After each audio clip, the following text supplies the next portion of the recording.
The Right Brain Initiative, collecting evidence of student learning. We'll start by jumping into some examples of what student work can be collected, then go over some simple logistical details about how this takes place with the initiative, and last, we'll finish the video with some rationale that drives the process. Part 1.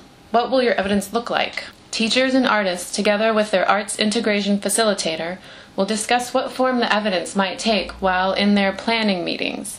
In fact, what you decide to collect will be completely dependent upon what you hope to have students learn, understand, and do as a result of your specific Right Brain Initiative experience.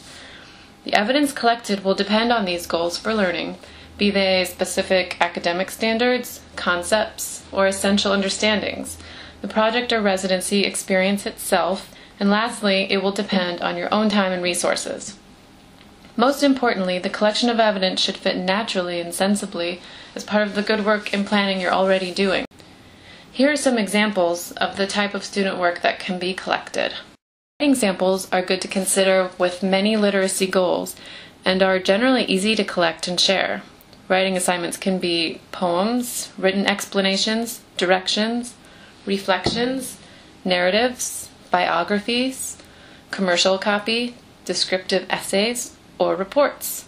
The development of careful and artistic looking or listening, an objective of many arts experiences, can often be demonstrated in descriptive essays. Good poetry and story writing can also be developed and demonstrated with any number of visual or performance experiences. This is an example of a writing sample from a point prior to the arts experience.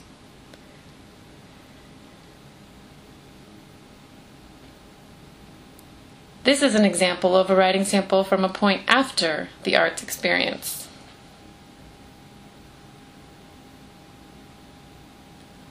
If students will be discussing, creating, and interpreting meaning in an art form, a good pre- and post-test might involve asking students to interpret a piece of art, performance, or music. What do you see or hear? What does it mean? Why do you think so? Short interviews can be designed to capture oral literacy skills. Ask students a set of questions that are relevant to the learning or understanding you're hoping to achieve.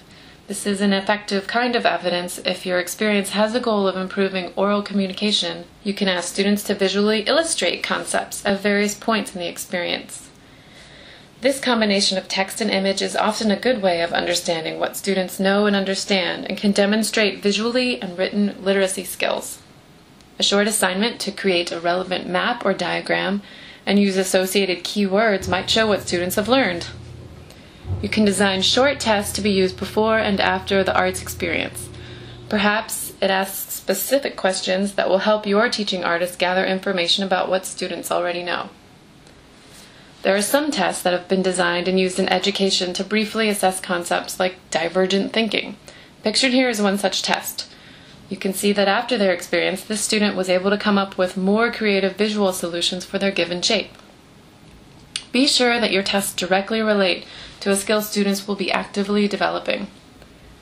For arts experiences involving performance-based arts, photo or video documentation of your students participating in their arts experience will allow you to illustrate evidence of student learning. When using photos or video, curate a subset of photos or help find or edit specific excerpts to be presented that are most descriptive of the specific student's growth and learning. Perhaps you would like to demonstrate your observation that students were visibly more expressive at the end of their experience than at the beginning. Often it will be necessary to provide a photo of student work with their writing samples to best document how their writing connects to visual or performative making and doing. While you are planning the arts experience, consider ways you can get support and help in gathering evidence of learning. Perhaps there are parents or other volunteers that can assist in documenting or organizing. Part 2. What makes evidence valuable and useful? In order to collect student evidence for use during the Right Brain Initiative, it is necessary to gather parent permission forms. Taking a quick look at the form itself, parents can give consent to allow their students' work or image to be used in whatever way they feel comfortable. Work samples or photographs of students can be used internally or publicly or they may limit use to just work samples or photographs of their child. The reverse of the form clearly describes the specific ways in which evidence and photographs are used with right brain, also covered later in this video. Once forms are collected, teachers should submit a class roster with their forms to the principal. Right brain staff will use the rosters to tabulate forms, indicating green light for students whose work and images may be used, yellow light for students who have a specific combination of permissions to watch, and red light for students whose work or images cannot be used. Teachers and principals will be given these tabulated lists to use while collecting evidence, and visiting right brain photographers will be given these lists if and when they come to document the arts experiences. For this year, right brain would like evidence to be collected from one class in each grade in each participating school. From each class, evidence should be collected from 6 different students, 2 each from 3 different levels of academic performance, at 3 different times over the course of the right brain experience. The 3 levels have been termed as struggling, striving, and flourishing. Please note that these 3 designations refer to how a student is performing generally as a student in school, not necessarily for any particular subject.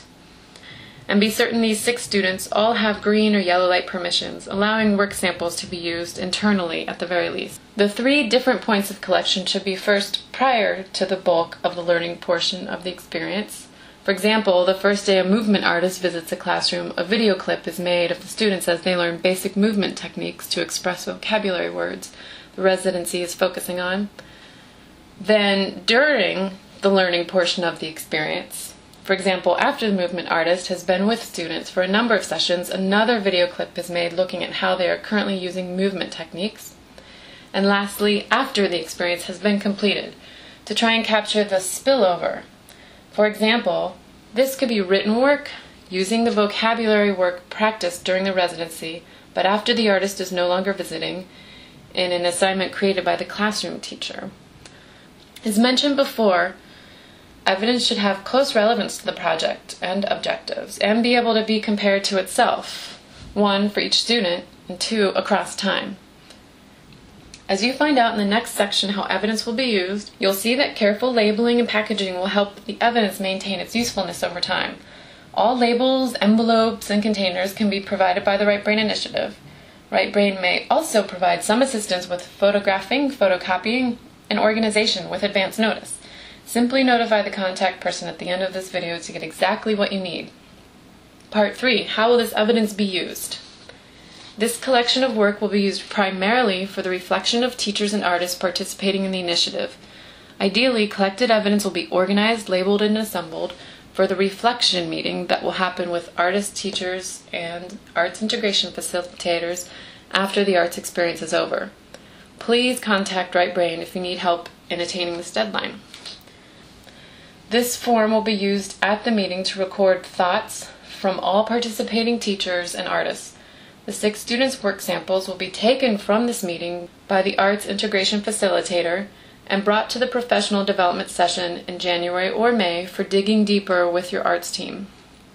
Note that when sharing the student evidence beyond the circle of participating artists, teachers, principals, and staff, Right Brain will be sure to maintain anonymity of individual teachers and students unless written permission is collected from those involved. Second, collected evidence of student learning will be used for accountability to school districts and administration. Specific evidence will be reported as well as some generalized overviews of what was observed.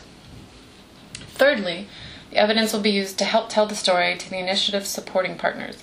The organizations that directly support the initiative will look to see how the initiative is serving both students and teachers and how well it's meeting its purpose, statement, and goals.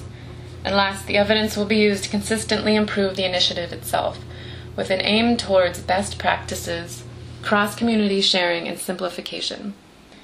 For help in making decisions about what kinds of evidence to collect and its relation to your overall residency plan, consult with your arts integration facilitator. For general support in collecting evidence, once your plan has been created, contact Kendra Yao, Program Specialist for the Right Brain Initiative. She will arrange for the pickup and tabulation of student permission forms and will be distributing the tabulated rosters to all teachers and principals. She can ensure that you have the correct label